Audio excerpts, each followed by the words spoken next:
First of all, my name is Kirsten, and I did this presentation, or I did this research as my master thesis. And right now I'm thinking about publishing it as a paper. And it was in collaboration with the application Tandem, as you might know. First of all, my topic is language alternation and learning sequences in a text-based Tandem environment. And it is part of the project Chat Live Language Learning through the use of the application Tandem. First of all, my research question was, when and how do chat partners alternate between languages in a text-based Tandem environment? So I'd like to address this text-based Tandem environment. So text-based means it is only chats, written messages, and I did not look at audio messages. Then the Tandem environment, I don't know to which point you're familiar with Tandem in general. So it's this language learning constellation where one participant wants to learn the language of the other and vice versa. So those are, the aim is to learn each other's L1. And mostly they use their mother tongue to teach the other participant, but not necessarily. Then the other big term in my research question is language alternation. What is language alternation? As a cover term, language alternation is the cover term for all language switches where the persons orient to the language as being different than the one they normally use in interaction. Then language alternation can be mostly competence related, or so it is in my case. So people are experiencing a lack of words or are not familiar with the sentence structure, for example, and therefore they switch the language. Here I brought an example from oral conversation. So you can look at line 4. There's this as an hesitation marker indicating uncertainty of the participant about a word. Afterwards, the repetition, le droit, so this orientation to the other person, elle droite. And so there's the switching, and it is kind of announced by the hesitation marker and the repetition as well. And afterwards, the other person comes in and helps with providing the correct vocabulary. Now I also brought one example from my data, from my chat data. So it is in German, you say it is 20 Uhr. So this time marker is switched to in German. And here it is important to see that there's no such resource as hesitation markers or repetition. So that's the biggest difference between oral communication and the written communication. Then I would like to tell you more about my method. So I use conversation analysis, which is a method that is looking at naturally occurring data mostly. And just to compare a little, we have the second language acquisition. So this is part of learning a language. And there's the traditional approach towards second language acquisition, which is mostly focusing on the individual cognition. Maybe some of you have heard about Chomsky. And it's mostly also focusing on learning in laboratory settings. Compared to that, there's the conversation analytic approach. And as I said, it's mostly naturally occurring data. So those are real interactions that happen in the real world, not in a laboratory setting. Then one assumption of conversation analysis is that the learner is no longer viewed as deficient native speaker, but instead learners use all different resources they have at their disposal, even though they're not perfect sometimes.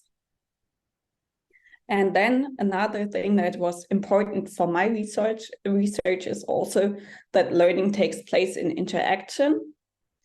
And we can actually see learning taking place in interaction. So participants employ specific resources to show learning to each other. So to show that there's a learning process taking place.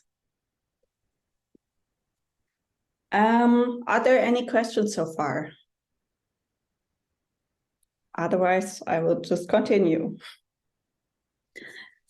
So this one is about my data collection. As I said, I worked with the application Tandem.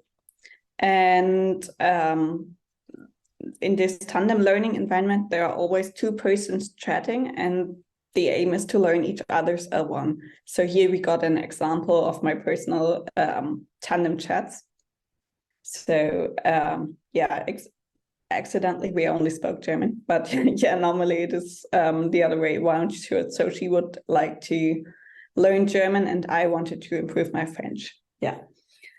So I worked with the Tandem language learning application and I just focused on the chats, and I analyzed German-English chats, Spanish-English chats, and Spanish-German chats.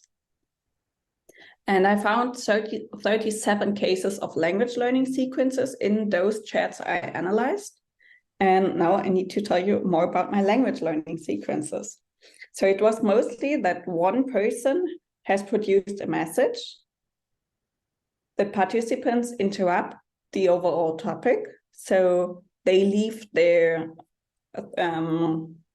topic they have interacted before and are into some words in order to learn or teach them. Because they might have caused a problem, for example. Then this trouble source by the incomplete or the lacking knowledge is solved by the language expert or the designated language teacher. And afterwards, the learner or the novice speaker displays some understanding about this newly learned terms. And then they continue their overall topic. So this part is quite essential. I hope you understood it. After finding those language learning sequences, I got back and refined my research questions. This was the overall research question: when and how do persons alternate between languages and learning sequences in a text-based Tandem environment? Now you know what I meant by language learning sequences and also the language alternation. And then I further refined it by saying at which points does language alternation occur in language learning sequences, and further how do interactants indicate the difference between the language used in language learning sequences. All this is based on the chat interaction. So I established the following categories. For this first question, at which points do persons alternate languages, I found two overall categories. So it's mostly repair sequences. Something is going wrong and one of the interactants perceives a need to correct it. So it can be the same participant that also produced the message, or the other that sees himself as in the role of a teacher and wants to correct the other participant. Then I also have requests for confirmation. This is mostly the learner who produces an utterance and is not really certain about it, and also indicates this uncertainty, and thereby invites the other participant to correct. It will be more clear if you see my examples, I promise. And then the other question: how do persons indicate the difference between the languages used in language learning sequences? This is either not marking the difference, or typographical means, or explicit reference, as in Spanish we say. Yes. I brought some graphs to show you how many cases I found. So this one was the repair. I said something is going wrong and the other one is correcting, or the person is correcting him or herself. And then also those requests for confirmation that are not that many or less. Then I also have a graph for these ways of indicating the language difference. We can see here that not marking the difference and explicit reference are the most frequent used methods. And all those typographical means that I showed in the same color are a little less common. Okay. Now I will show you one example for the repair. I just see, oh, there's just an apologies in the chat. So, okay, so the first excerpt is 8 p.m. It's a conversation between a learner of English and a learner of German. And they chat about some cultural differences, which is not that important for my case. And then there's the question, what time is it where you live? So this is L is the person learning German. Oh no, the other way around. The L is the person learning English and Aya is the person learning German. So here's the answer, which is es ist 8 p.m. and which is basically it is 8 p.m.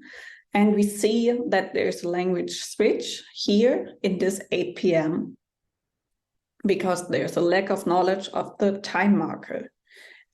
So this is an intra-post language alternation happening in the same post or in the same message. And as I said, there's some knowledge missing of the time marker. So then they continued the conversation about very interesting, I think, and all those cultural different stuff. And then they get back to the language alternation. And the expert, the German expert, which is L, says in German, you say it is 20 Uhr or 20 Uhr, whatever. So there's another switch in this 8 p.m. Showing that there's some knowledge that can be provided by the expert speaker and that there's a temporal lack of the other speaker as we saw in here. So this is again intra-post language alternation and also a teaching sequence because the expert sees a need to teach and provide the expert knowledge. In line 8, we see the language learner, so the German learner, quoting, so directly referencing to this message. Oh, okay.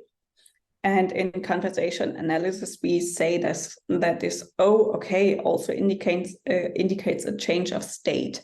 So there's a gain or an increased knowledge indicated by this marker.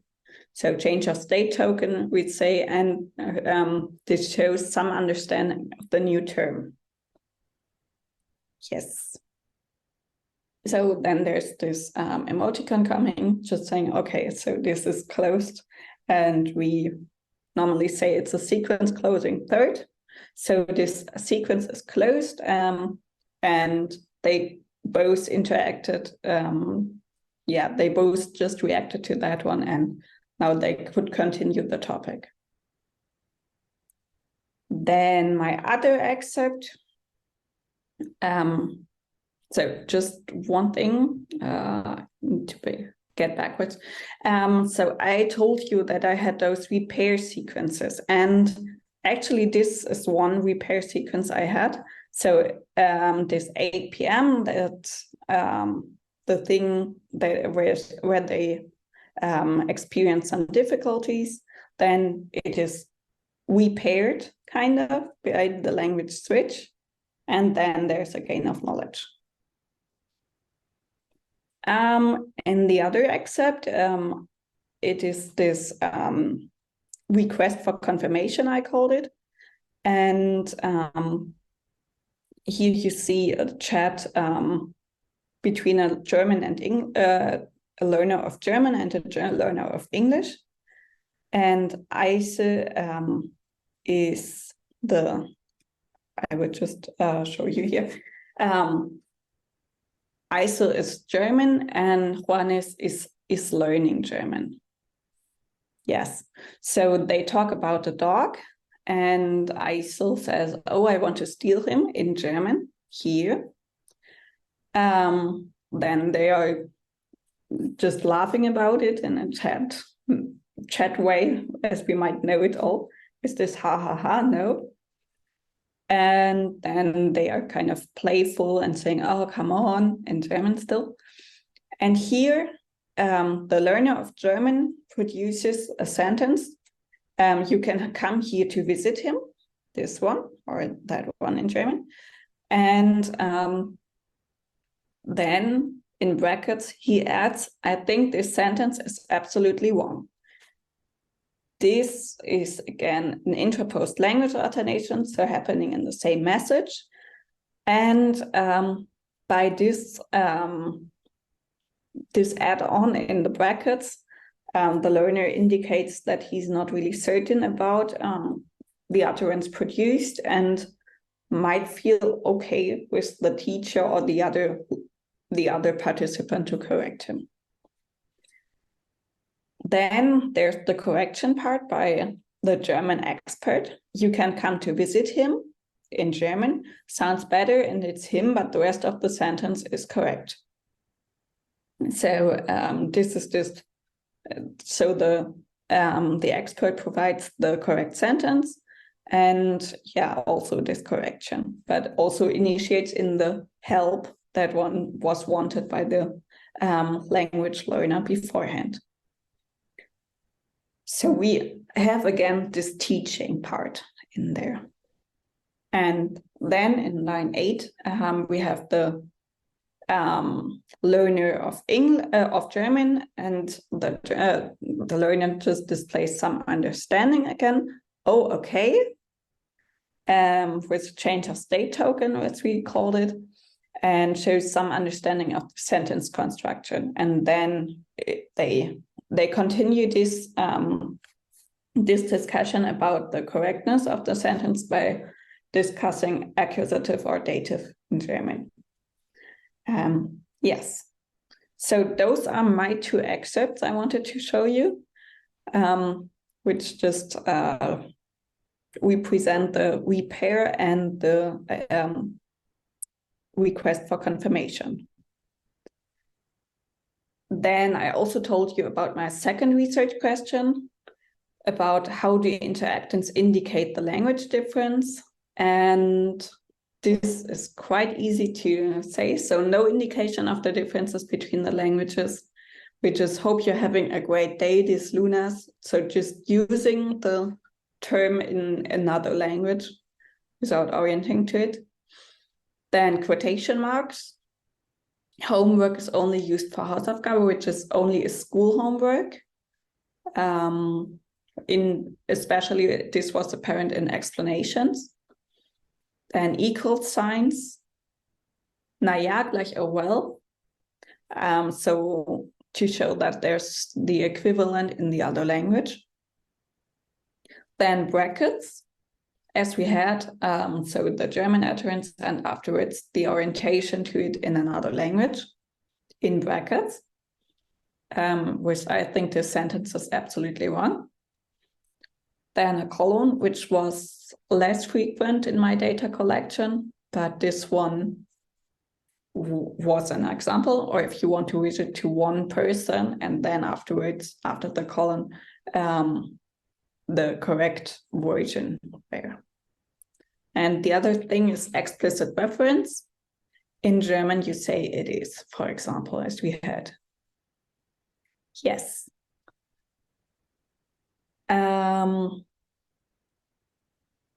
Yeah, now I would like to draw a conclusion of my research.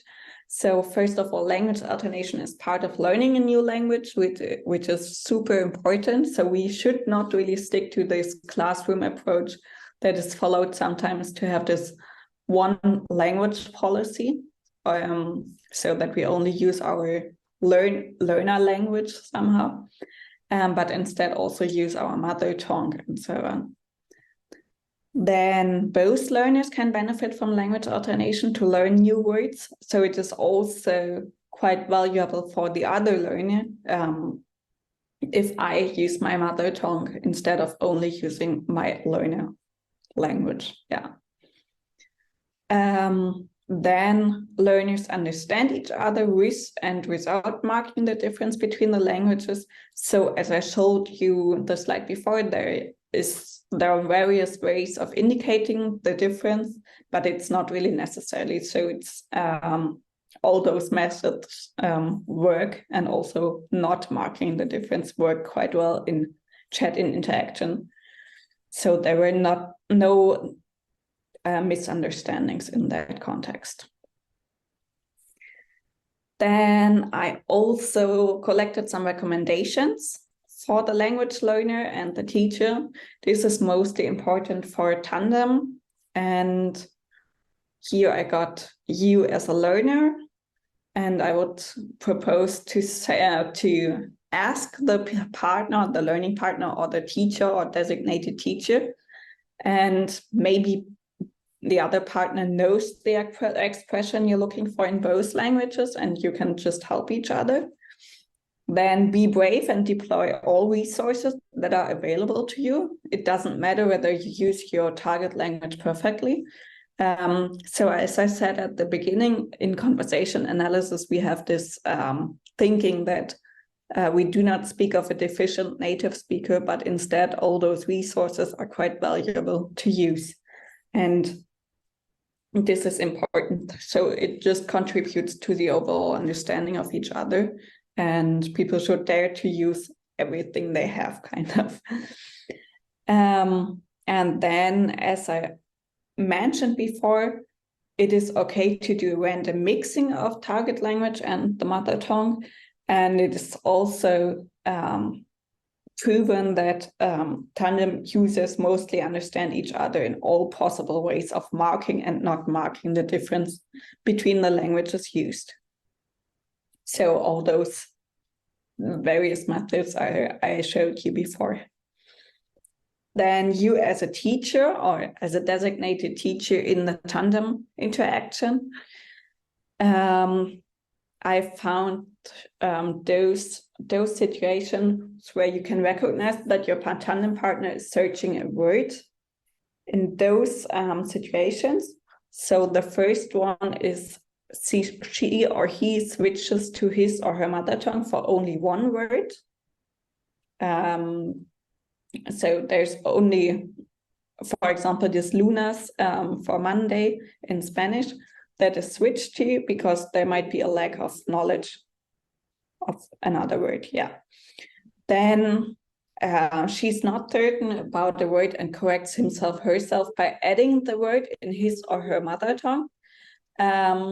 So you can also see sometimes, but you're not really certain really, that if another version of the word is added, that the learner is not really sure about the term that he or she used.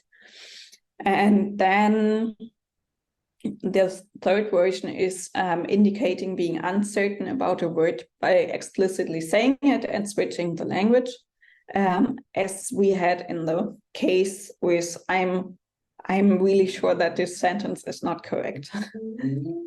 Yes. So those are my sources. So I say thank you for listening to me, and it was really interesting and nice to give this presentation.